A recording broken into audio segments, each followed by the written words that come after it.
acid-base analysis we're doing today.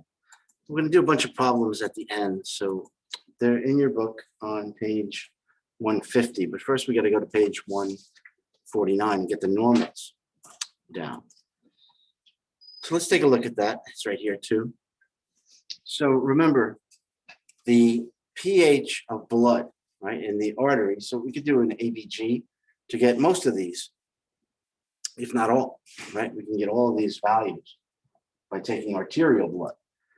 So the pH of this blood has to be 7.4, right? The range that you see on the bottom is acceptable for compensation. But if your pH or your blood is 7.39, that is acidosis. If it's 7.41, it's alkalosis. So always remember that. Look at the pH first. Is it acidosis or is it alkalosis? The blood. This is not a laboratory. And now we're going to, for the first time, we're talking about the partial pressure of carbon dioxide. Right? We've talked about partial pressure of oxygen. And that'll be on your exam as it relates to the pulse oximeter and the arterial blood gas saturation of oxygen to hemoglobin. So the partial pressure of carbon dioxide, normal range, 35 to 45 millimeters of mercury, partial pressure, right? Millimeters of mercury. So if the PCO2 is 34, that's going to be a base, right? Because PCO2 or carbon dioxide creates excess acid. Carbon dioxide is acid. So if the PCO2 is low, below 35, this is going to be a base or alkaline. And the CO2, carbon dioxide, has to do with the respiratory system, the lungs. Remember that. Now, the next value is your bicarbonate ion, and that is a base. Carbon dioxide is an acid, bicarbonate, HCO3 minus, is a base. And there is your normal range, 20 to 26 milli equivalents or millimoles per liter. So if the bicarbonate is 27, that's going to be a base. If the bicarbonate is 21, it's going to be an acid. Okay? So bicarbonate is not really dealing with the lungs anymore. Now we're dealing with what? The kidney. Right? So this is the urinary system. So this is another thing to remember. If your PCO2 is off, that means you have a respiratory acidosis or alkalosis. If your bicarbonate is off, that means you have a metabolic acidosis or alkalosis. So the kidneys, the urinary system, is about metabolic. The respiratory is about respiratory, right? It's CO2. Respiratory CO2, metabolic bicarbonate. Understood? So remember now the percent oxygen saturation or oxyhemoglobin saturation. And you remember this from pulse oximetry. I know it's been a couple of weeks, but 95 to 100%. And remember, this is arterial blood. And now the PaO2, which is the same as PO2, right? It's the same as PO2. But in this case, we're sure that it was an arterial blood gas. Now, the acceptable range for full compensation. What does compensation mean? What two organ systems are working together here?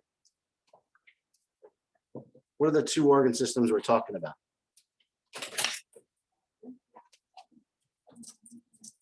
The lungs and the kidneys, or the respiratory system and the urinary system, right? So if there is, let's say, let's try this now. If you have a partial pressure of carbon dioxide of 47, is that acid or base? It's acid. Is it respiratory or metabolic? CO2. That's respiratory, that's right. Because it's the lungs trying to get rid of the carbon dioxide. So if the lungs are the problem, right? If the lungs are the problem, and the pH has to be, and we're talking about acid now, pH has to be below 7.4. The urinary system, the kidneys can either compensate or not, right? You understand? Compensate for the pH. So if the pH is 7.35 or 7.35, right? First of all, if I say 7.35, is that normal, acid, or base? Huh? Acid, right? Acid. It's below 7.4. There's no range for the pH. It's only for compensation. So if this is a respiratory acidosis because the PCO2 is too high, like for emphysema, COPD, and the kidneys are compensating, then the kidney value of bicarbonate is going to go low, or sometimes high, or sometimes high.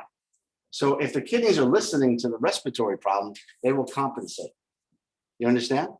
If they don't change at all, if they're within normal limits, then that's going to be uncompensated. So now we go back to the pH, right? What was the pH? 7.35. Does that fall within the compensation range of 7.35 to 7.45? It does. So this would be a fully compensated respiratory acidosis. So if the pH was, say, 7.18, is that acid or base, first of all? Acid. It's below 7.4. Below 7.4, it's acid. Acidosis, in fact. So now is that within the normal compensation range? 7.34, 7.35 to 7.45? No. So that would be partially compensated. It compensated it if the kidneys were listening. If the kidneys were compensated. Okay? That was a lot, but again, we're going to do one at a time when we get to page 150. Okay? So in the laboratory, of course, the pH scale is neutral at 7, right? Greater than 7 is alkaline, and less than 7 is base. But the blood needs to be slightly alkaline, right? Because there's a lot of hydrogen that's released and dissociated from carbonic acid in a lot of reactions, hydrogen ions, right? H plus is acid. Everybody remember that, right? H plus. You're doing kidney now, right? Well, you're probably in neuro with Dr. Menon after this exam. So again, anything greater than 7.4 is alkalosis or base.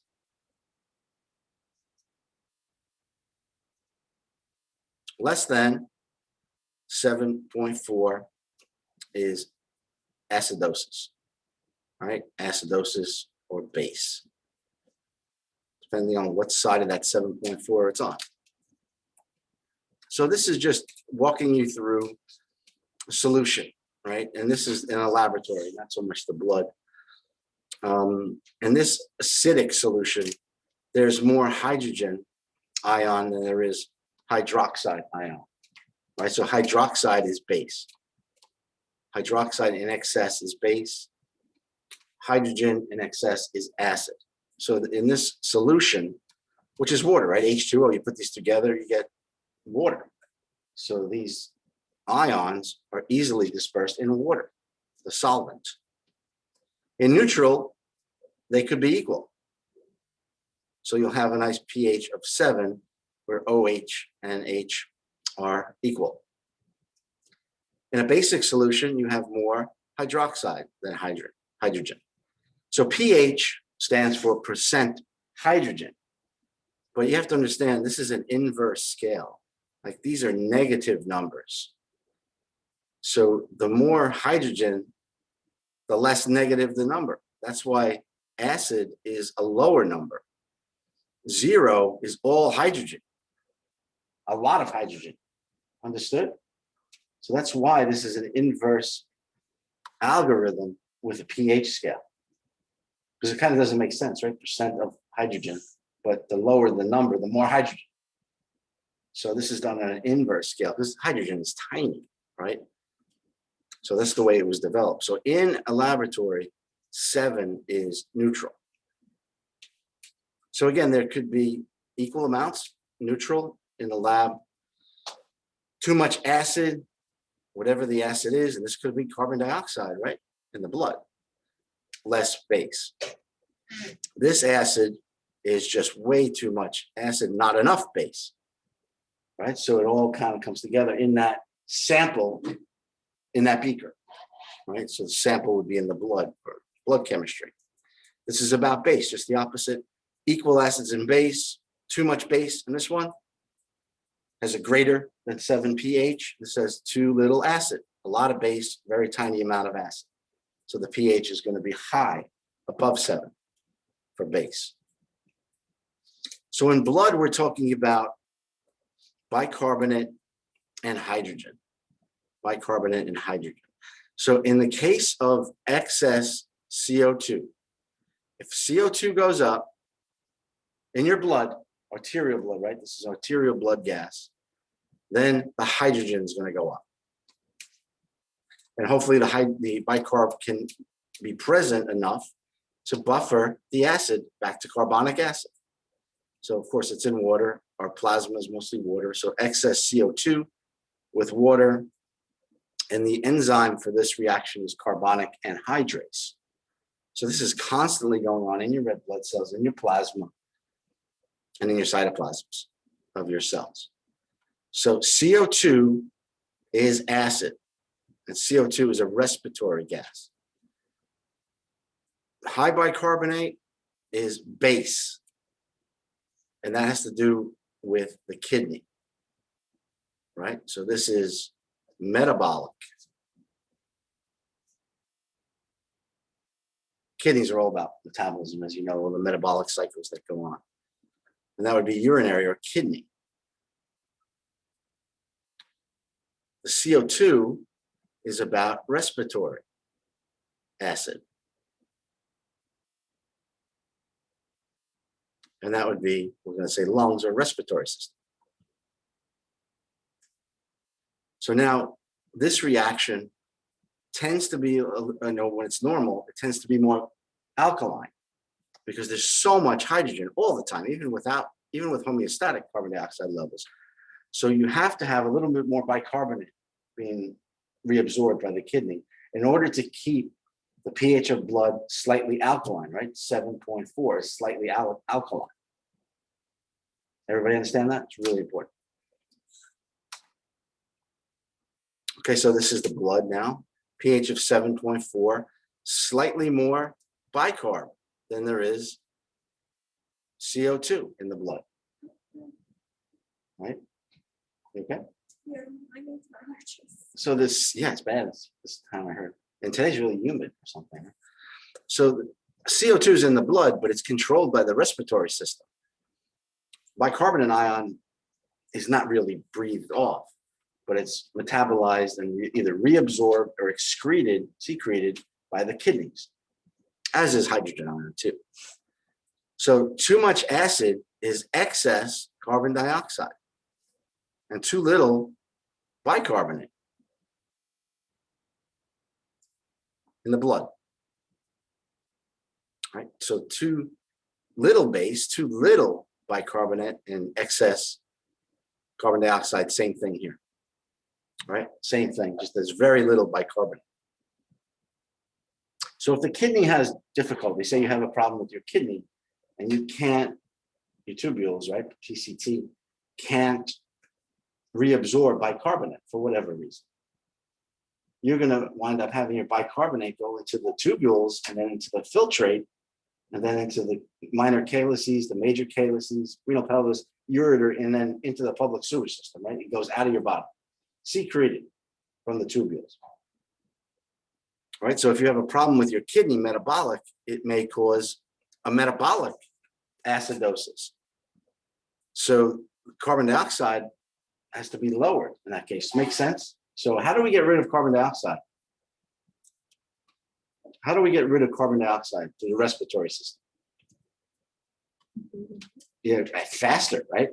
Hyperventilate, you breathe, your respiratory rate will increase, right? Your medulla oblongata is going to find out about this in your respiratory centers, especially your exhalations area, right?